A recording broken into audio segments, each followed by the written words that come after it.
governo temporário e ilegítimo de Michel Temer, ele começou mostrando o que é.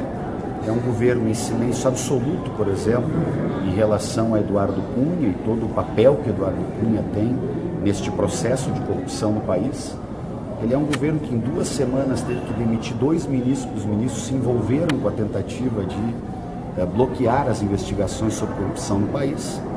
E a análise das primeiras ações só confirma aquilo que nós colocamos muitas vezes durante o debate que instituiu este golpe no país.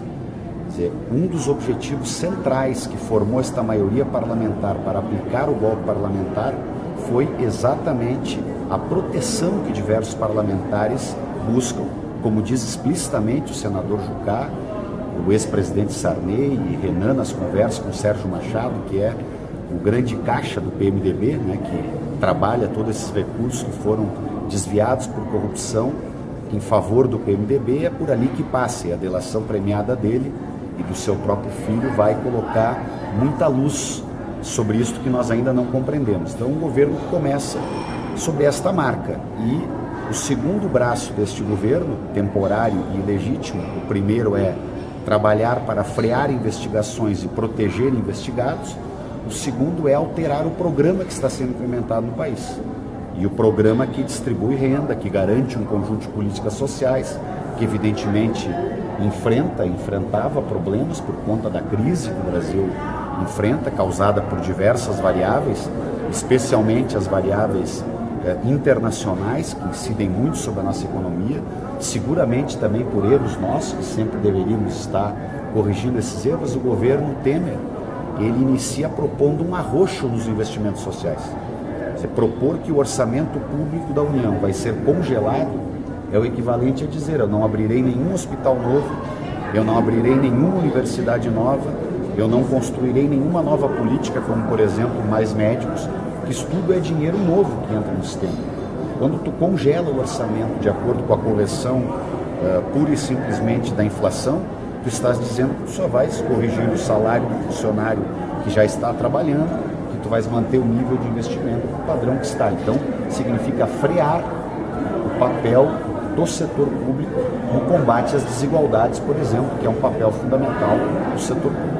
Deputado Fontana, o senhor acredita na possibilidade da volta da presidente Dilma?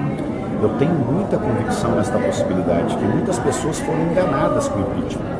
Muitas pessoas esperavam um determinado papel do governo Temer e estão vendo que, como ele foi constituído, a revelação da anatomia do golpe através destas gravações que foram vazadas por Sérgio Machado, ela mostra que a intenção do golpe. Tem uma frase que é explícita, diz ali: o grande erro da presidente, diz um deles, né, gravando, foi ter deixado esta coisa andar.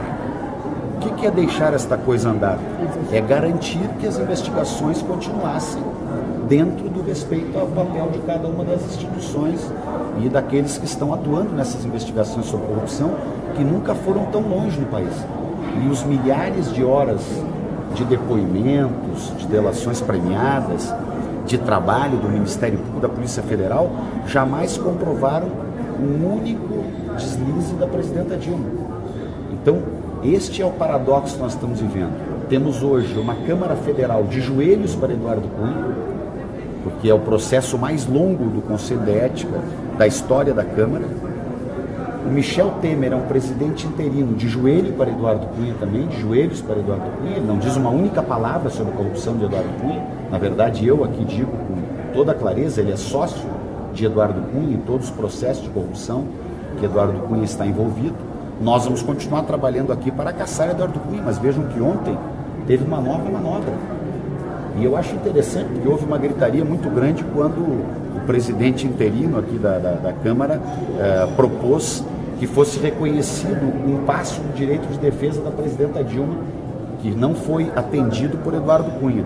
Aí houve uma comoção de todos os parlamentares que queriam derrubar o presidente interino Waldir Maranhão. Eu não votei nele, não tenho compromisso nem com Eduardo Cunha, muito menos com Waldir Maranhão.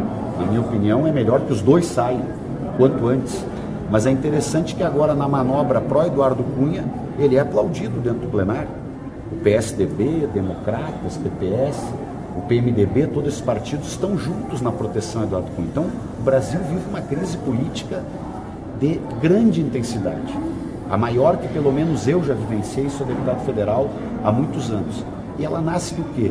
Deste acordo de setores que se colocaram no caminho do golpe, de chegar ao poder sem votos, somado com a tentativa de uma espécie de autodefesa de um conjunto de parlamentares, empresários que estão envolvidos com altos jogos de corrupção do país e que estão sendo investigados e progressivamente mostrados à nação. Eu tenho uma convicção: o governo interino de Michel Temer será um governo de pouco tempo.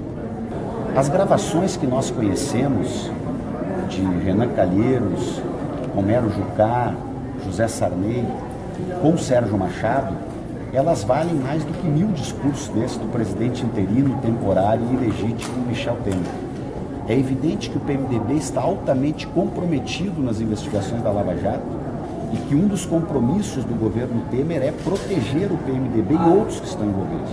Então o governo dele atuará sempre para impedir investigações, da maneira mais sutil possível, da maneira mais disfarçada possível, mas veja que esses disfarces foram muito frágeis, porque em 2 semanas de governo, o ministro encarregado da análise da transparência já foi flagrado ensinando como se deveria trabalhar para obstruir a Lava Jato, e o seu ministro do Planejamento, que é homem do cotidiano de Michel Temer, do seu grupo mais próximo, estava articulando movimentos para bloquear a Lava Jato. Por isso caiu do governo contra a vontade de Michel Temer. Caiu porque as evidências eram muito fortes. Então isto mostra o perfil do governo, que é um perfil que vem para bloquear investigações contra a corrupção, sim. Nós precisamos retornar à normalidade democrática e, do meu ponto de vista, isso está desenhado para os próximos meses, porque fica cada vez mais claro que haverá a maioria necessária para que no Senado, no julgamento final, muitos daqueles senadores que votaram pela admissibilidade percebem que não há crime de responsabilidade do qual se possa acusar a presidenta Dilma para cassar um mandato que foi legitimado por 54 milhões de eleitores. Mas o senhor não acha que ele escolher nomes técnicos, a maioria dos nomes técnicos, pessoas que são da área, não ajuda a administração, a gestão dessas empresas? O ministro que durou 2 semanas na função de ministro da Transparência era Aspas, um ministro técnico.